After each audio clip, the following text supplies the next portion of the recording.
बहुत करता हूँ और मेरी उम्र 70 से 1 साल कम है। और चिंतन करने के बाद मैं ये पाया कि ज्ञान क्या है, ज्ञान किस चिड़िया का नाम है। तो हमको एक समझ में ये बात आया कि ज्ञान बड़ी ऊंची चीज़ है। ये इसमें आप जितना डूबेंगे उतना पाएंगे। आज का घटना जानते हैं आगे क्या होता है। ज्ञान से नहीं बड़ा कोई धन है और त्याग से नहीं बड़ा कोई ताकत और प्रेम से नहीं बड़ा कोई बंधन और क्षमा है तीनों का अनुपालन। समझ गया। ज्ञान से नहीं बड़ा कोई धन, सबसे बड़ा धन ज्ञान होता है।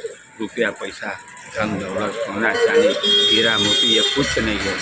एक चावल का दाना जो धरती माँ देती है वो अनमोल हीरा है। एक जो भी आप धरती के अंदर से निकलता है असली हीरा तो वो है जिससे आपका जीवन यापन होता है। हजारों जीव जंतु पशु, लेकिन आज का मनुष्य, आज की मीडिया, आज के लोग, आज के ज्ञानी लोग हमको मूर्ख बनाते हैं। पत्थर में भगवान हमको दिखाते हैं। पाहन, इसी पर कबीरदास ने लिखा है कि पाहन पूजे हरी मिले तो मैं पूजूं पहाड़ और घर की चकरी कोई न पूजे रीत खाए संसार। अब बड़ा हुआ तो क्या हुआ जैसे पेड़ खजूर और पंछी को छाया नहीं फल लागे अति दूर। तो मेरा उसी पर चिंतन बने हुआ मैंने लिखा कि ज्ञान से नहीं बड़ा कोई धन है, त्याग से नहीं बड़ा कोई ताकत, प्रेम से नहीं बड़ा कोई बंधन, क्षमा है तीनों का अनुपालक, फलदायक वृक्ष बनकर रहना, ताड़ का पेड़ कभी न बनना, बांस की तरह कभी न तनना, बबूल की तरह कभी न चुगना, दिए जलाना दिल न जलाना, जलते दिए को फिर न बुझाना, रह न जाए किसी घर में अंधेरा, कुछ दिए अपने संग लेके जाना। और दिया का काम क्या है? दिया तो बस दिया ही है, कुछ न कुछ दिया ही है। आग में खुद को जला के तुमको रोशनी दिया, तूने उसे बुझा ही दिया। बोलो ऐसा क्यों? आया समझ में? खुद को, अंदर की अवगुण को त्यागना ही सबसे बड़ा ताकतपूर्ण है। आप अपने अवगुण को त्याग दीजिए, वो ताकत किसी के अंदर है। किसी की बहन बेटी को अपना बहन बेटी समझिए, किसी के बहू को अपना बहू समझिए, हाँ, किसी के ऊपर बुरा निगाह मत रखिए। अपने परिवार को अपने इज्जत के तरीके से देखिए। अपनी पत्नी को पत्नी न मान करके अपने बच्चों की माँ मानिए। मैं तो अपनी पत्नी से कहता हूँ कि मेरी जीवन साथी हो तुम, मेरी दोस्त हो, मेरी फ्रेंड हो। You are not my wife, you are my girlfriend. मैं ऐसे बात करता हूँ। कल तक तुम थी, जब एक बच्चा नहीं था तो कल तक तुम मेरी पत्नी थी, लेकिन अब तुम मेरे बच्चों की माँ हो। इसलिए हमारे मन में तुम्हारे लिए सम्मान बढ़ गया कि मेरी पत्नी तुम थी, अब मेरे बच्चों की माँ हो, इसलिए तुम पूजनीय हो। तुम्हें मैं प्रणाम करता हूँ। तत्र नारी पूजते तत्र क्या, जिसे कहा जाता है कि जहाँ नारी की पूजा होती है वहाँ भगवान स्वयं विराजमान करते हैं। पत्थर में भगवान नहीं। आपने कहा ना कि गंगा माँ दिखती हैं, शंकर जी नहीं है।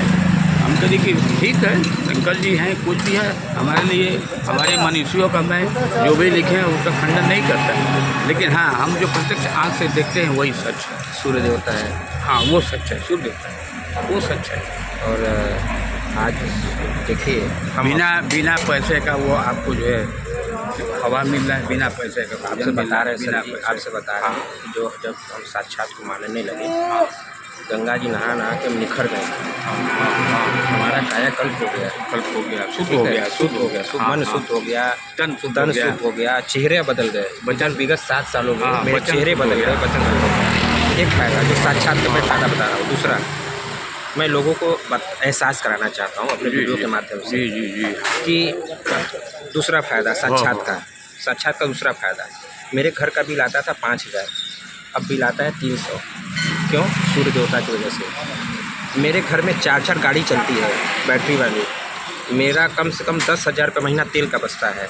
अब 5,000 रुपया महीना उधर बचता है। 15,000 रुपये महीना मेरा बच रहा है। किसकी वजह से? उनकी वजह से। जो दे रहा है साक्षात दिख रहा है, जहाँ हम नहा रहे हैं साक्षात आभास हो रहा है, साक्षात देख रहे हैं और आभास भी हो रहा है। फिर लोग तर्क देते हैं, क्या हवा को तुमने तो देखा नहीं फिर भी है ना।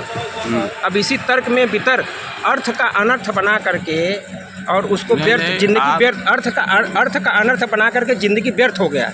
आप सुनो, मूर्खों की सभा में मत बैठो, आपके चारों तरफ मूर्ख हैं, वहाँ से पतली गली पकड़ के निकल लो। आप खुद को समझा सको तो ठीक है, लेकिन औरों को आप समझा नहीं सकते, समझ रहे हो। अपनी भावनाओं को पहले लोग लिखते थे। मैं एक कविता आपको दे रहा हूँ कि बड़ा अजीबो गरीब ये जहान है, ज़िंदगी तेरी हर घड़ी एक इम्तिहान है। हर घड़ी बड़ा अजीबो गरीब ये जहान है, ज़िंदगी तेरी हर घड़ी एक इम्तिहान है। किस तरह के मोड़ पर मिलेंगे कैसे प्रश्न, जो हल करे बाखूबी वही महान है। ज़िंदगी का प्रश्न है ढंग से हल करो, दूसरों का देख कर नकल में तुम करो, अकल के दायरे में हर प्रश्न हल करो, हर इम्तिहान में पास हो ऐसा जतन करो। जीने के लिए है यहाँ हजार रास्ते, कुछ बांटते हैं गम यहाँ, कुछ प्यार बांटते, कुछ लोग जीते हैं यहाँ धन ही के वास्ते, बहुत ही कम है लोग जीते धर्म के वास्ते। ज़िंदगी के तुम अभी से एक सही मोड़ दो, सारी रुकावटों को तुम जड़ से तोड़ दो, अकल से तुम काम लो, नज़र खोल लो, रास्ते का दुश्मनों का सर फोड़ दो। ज़िंदगी का राज क्या है कोई जानता नहीं, रंगीनियों में है फंसे कोई मानता नहीं। ज़िंदगी ही आज ज़िंदगी से परेशान है, बहुत सी ज़िंदगी का यहाँ बुरा हाल है। ज़िंदगी की ऊंचाई पर कम लोग पहुँचते, अधिकांश से रास्ते में दम तोड़ते। ऐसे धन के होने का है क्या फ़ायदा, जब खाने वाला ही यहाँ कोई ना बचे। बहुत ही आज हमको जैसे लग रहा है कि हम ज्ञान के समुंदर में एकदम गोता लगा लिए हैं। थैंक यू, मज़ा आ गया। बस करिए, वीडियो को समाप्त करिए। कीटाणु है, मनुष्य भी उसमें एक कीटाणु है। हम अपने को अस्तित्ववान समझते हैं, लेकिन हमारा अस्तित्व क्या है, जीरो। हम जीरो से पैदा होते हैं, 1 से 9 तक की यात्रा करते हैं, उसके बाद फिर जीरो में समाहित हो जाते हैं। लेकिन 1 से 9 तक का जो अंक है वो बाएं तरफ रहता है और उसके साइड में है। हर अंक को जीरो की ज़रूरत है। 1 को भी जीरो की ज़रूरत है तो 10 हो जाएगा, 2 को जीरो दाहिनी तरफ होता है, दाहिनी तरफ होता है, 2 को जीरो लगाएंगे तो 20 हो जाएगा, 3 पर जीरो लगाएंगे 30 हो जाएगा। इसी तरह ये संख्याएं अनंत तक जो है संख्याएं बढ़ती जाती है। और हम जिंदगी के जो हमारा जो जीवन है ना, एक चढ़ाई है। 50 तक हम पहाड़ के बीच में चले जाते हैं, ऊपरी चढ़ाई पर 50 वर्ष तक चढ़ानी हमारी है। अब 50 वर्ष 100 वर्ष मान के चलिए तो 50 वर्ष के बाद हमारी ढलानी है। यही जीवन का सार है, यही जीवन का तत्व है कि जीरो से निकल के हमें जीरो में समाहित हो जाना है। हम किस लालच में, किस माया में, किस मोह में फंसे हुए हैं, कोई किसी का नहीं है। हम अकेले आए हैं, अकेले जाना है। किताब पर मुझको अकेले सुलाया जाएगा, कोई मेरे साथ नहीं होगा, ठीक है। और बस करिए। नहीं।